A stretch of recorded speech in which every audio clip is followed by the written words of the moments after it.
বিশ্বের শাসনকে বলছি 500 বছর ধরে।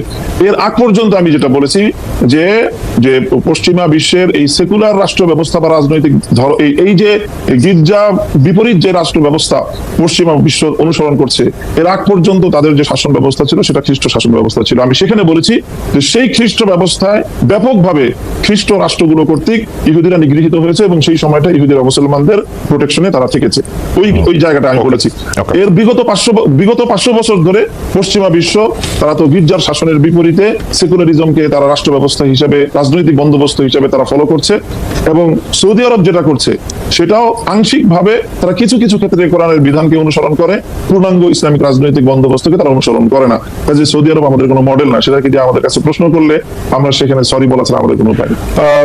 জনাব মামুনুল হক, আপনাকে ধন্যবাদ। আপনি খুব কম সময় বলেছেন। আমি আবারও প্রশ্নটি করে রাখি, আপনি যেগুলিকে সামান্য বিরোধ বলছেন, আমরা কিন্তু সেগুলিকে সামান্য বিরোধ দেখছি না। আমরা দেখেছি যে আপনার মনে থাকবে জনাব নুরুল ইসলাম ফারুকী খুন হয়েছিলেন প্রাইসিমালের কারণে, তাকে জবাই করে হত্যা করা হয়েছিল এই রকম মতবিরোধ থাকার কারণে। আমরা এরকম মতবিরোধ থাকার কারণে কিন্তু বিভিন্ন জায়গায় বিভিন্ন সেক্ট দেখছি যে বিভিন্ন গোষ্ঠী, স্বঘোষিত গোষ্ঠী যারা একজন আরেকজনকে কাফের বলছেন, আক্রমণ করছেন। এমনকি আপনাদের ইসলামিক আদর্শের রাষ্ট্রের সঙ্গে জামায়াতে ইসলামের ইসলামী রাষ্ট্রের বা অন্য কোন ইসলামিক দলের রাজনৈতিক রাষ্ট্রেরও একটা বড় তফাৎ আমরা দেখে যাচ্ছি। এইটাকে আপনারা কনসলিডেট কিভাবে করবেন, আপনারা এইটা ভাবছেন কিনা, এটা আমার প্রশ্ন। আমি একটু অধ্যাপক তাসনিম সিরাজ মাহবুবের কাছে আমরা একটু যেতে চাই যে আপনি এক সাক্ষাৎকারে এটি বলেছেন যে দেশের সার্বিক সংস্কারের জন্য অন্তর্বর্তী সরকারকে সময় দিতে হবে। এই সরকারকে আপনি কত বছর সময় দিতে চান?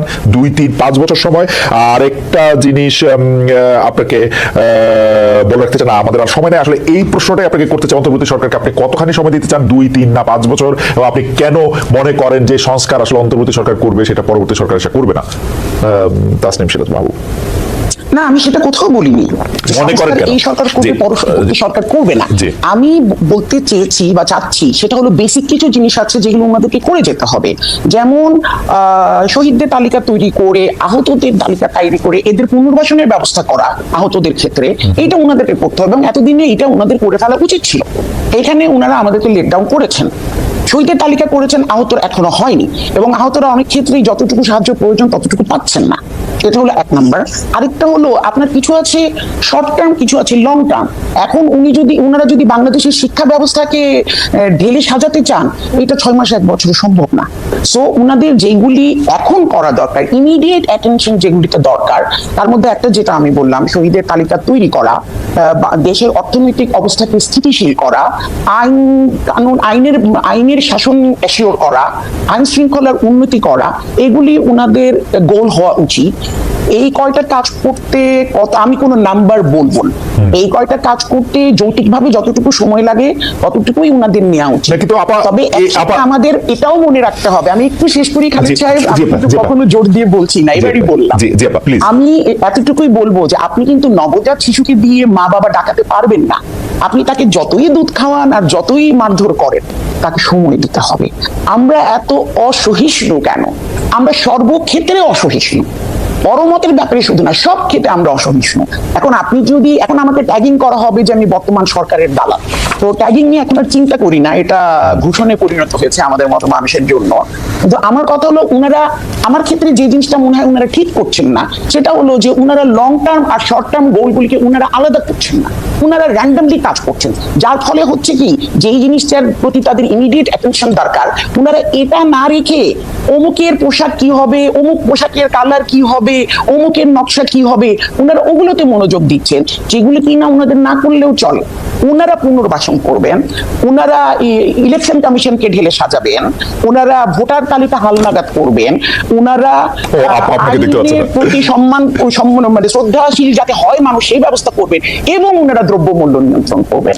এটা ওনাদের ইমিডিয়েট টার্গেট হওয়া উচিত। আচ্ছা, আপনি যে সংস্কারের কথা বলছেন বা যেইগুলি কথা আপনি বলছেন যে এইগুলি এই সরকারের করা উচিত, যার জন্য আসলে ঠিক কতটা সময় বা টাইম ফ্রেম দেওয়া দরকার সেটা আপনি বলতে চাচ্ছেন না। আপা এখন কি শুনতে পাচ্ছেন? আমাকে শুনতে পাচ্ছেন না? আমি এখন পাচ্ছি। আচ্ছা আপা, আমি যে প্রশ্নটি করতে চাইছি সেটি হচ্ছে যে আপনি বলছেন যে এই কাজগুলি এখন এই মুহূর্তে করতে হবে, আপনি যেগুলিকে প্রায়োরিটিতে দিলেন, যে এই কাজগুলি একটা অনির্বাচিত সরকার কেন করবে? আমরা তো সংবিধান অনুযায়ী আমরা এই রাষ্ট্রটার মালিক, তো জনগণ রাষ্ট্রটার মালিক হলে জনগণের প্রতিনিধিরাই তো শুধু রাষ্ট্র ব্যবস্থায় মানে রাষ্ট্র পরিচালনা অংশ নেওয়া উচিত। কেন একটা ইন্টারিম ব্যবস্থা এটা হইতে পারে, কিন্তু এটা এরকম কেন? আপনাকে 1 মিনিটে শেষ করতে হবে, এই পর্বে আপনার কাছে আসতেছি। জি জি আপা। 1 মিনিট আমি শেষ করছি। আমি একটা জিনিস নিয়ে শুধু বলি, এই যে মনে করেন আপনার একটা অবাধ ও সুষ্ঠু নির্বাচন করতে হলে আপনাকে কিন্তু ভোটার তালিকা হালনাগাদ করতে হবে।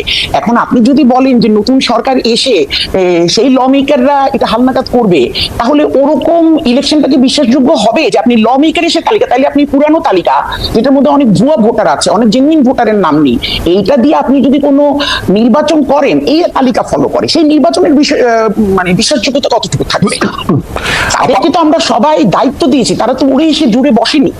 জি আপা। নির্বাচিত হতে পারে, কিন্তু তারা আমাদের ম্যান্ডেটে হচ্ছে, Okay. তাদেরকে এতটুকু স্বাধীনতা তো দিতে হবে। আচ্ছা আপা, আমার আপনার কাছে এই বিষয়ে প্রশ্নটা দুটি ভাগ আছে। আমি কেন আপনাকে একটু 1 মিনিটে শেষ করতে বললাম, কারণ আমাদের এই অনুষ্ঠানটি চ্যানেল 24 দেখানো হয়, কিন্তু চ্যানেল 24 এর টপ অফ দ্য আওয়ার নিউজের জন্য তাদেরকে এখন স্টুডিওতে ফিরে যেতে হবে।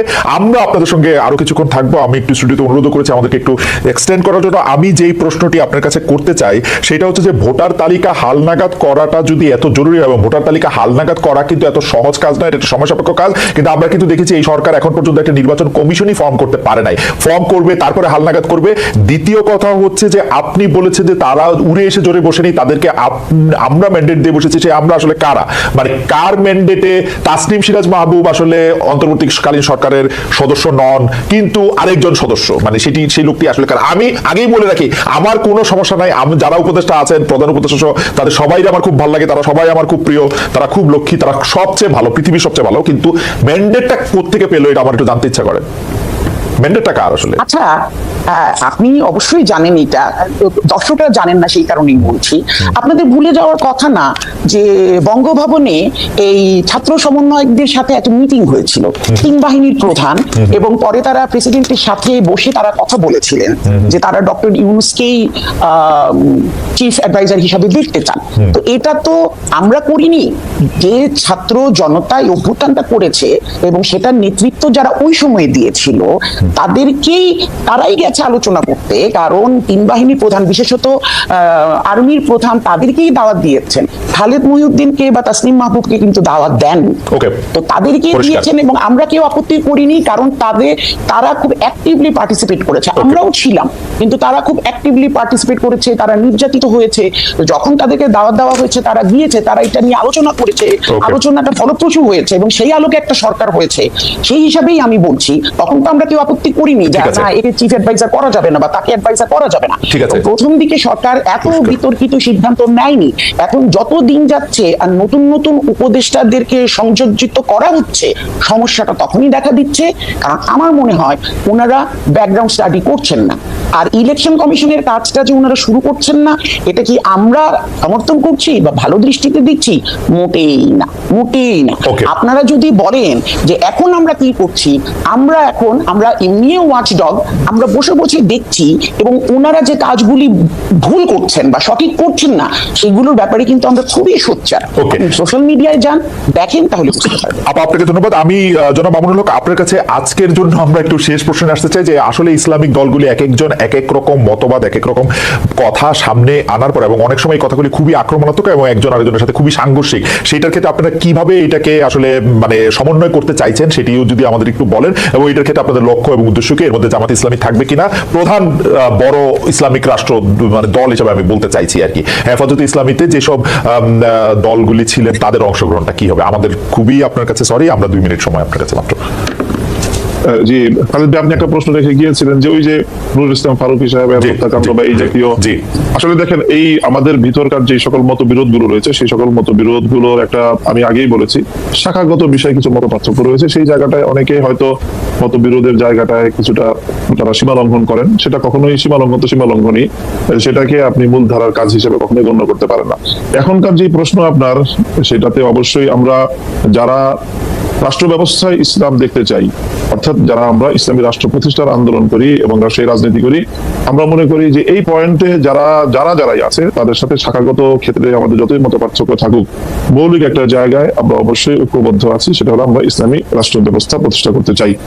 সেই জায়গায় আমরা ঐক্যবদ্ধ। তবে বর্তমানে বাংলাদেশের সার্বিক পরিস্থিতিতে বিগত যে ফ্যাসিবাদের যেই একটা আক্রোশ এবং তার যে বৈষম্য এবং তার যে অত্যাচারের শিকার আমরা হয়েছি, যে পক্ষগুলো, আমরা এখন আপাতত মনে করি যে তাদের সকলের মধ্যে এক ধরনের ঐক্য থাকা দরকার, যাতে কোনোভাবেই সেই জালিম এবং ফ্যাসিবাদী চক্র যেন আবার কোনোভাবেই বাংলাদেশের রাজনীতিতে সহসাই তারা প্রতিষ্ঠিত হতে না পারে। তাহলে আমাদের এই আগস্ট বিপ্লবের সকল অর্জনই ব্যর্থ হয়ে যাবে এবং সেক্ষেত্রে সেই অত্যাচার এবং ফ্যাসিবাদ আরো অনেক বেশি আগস্ট বিপ্লবের কথা ফিরে আসবে।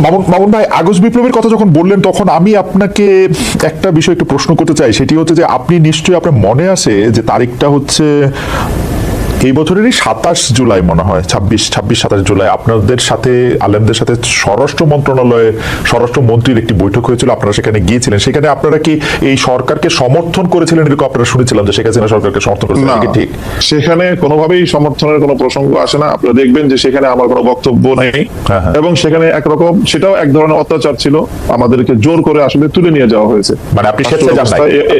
এরকম ব্যবস্থাটাই ছিল। আপনি স্বেচ্ছায় যান নাই? ছাত্র নেতৃবৃন্দকে যেভাবে তুলে নিয়ে যাওয়া হয়েছে আমি কোনোভাবে স্বেচ্ছায় যাইনি সেখানে। আচ্ছা, আপনি স্বেচ্ছায় যান না। ওকে, ঠিক আছে। আমার মনে হয় যে জনাব মামুনুল হক তার বক্তব্য দিয়েছেন, আমরা একদম শেষ মিনিটে এসেছি। আমি ম্যাডামকে প্রশ্ন করতে চাই যে ম্যাডাম, আপনি যত কথাই বলেন বাংলাদেশের একটা বড় অংশ তারা তো আসলে বোধহয় মনে করেন যে যদি ইসলামিক আদর্শে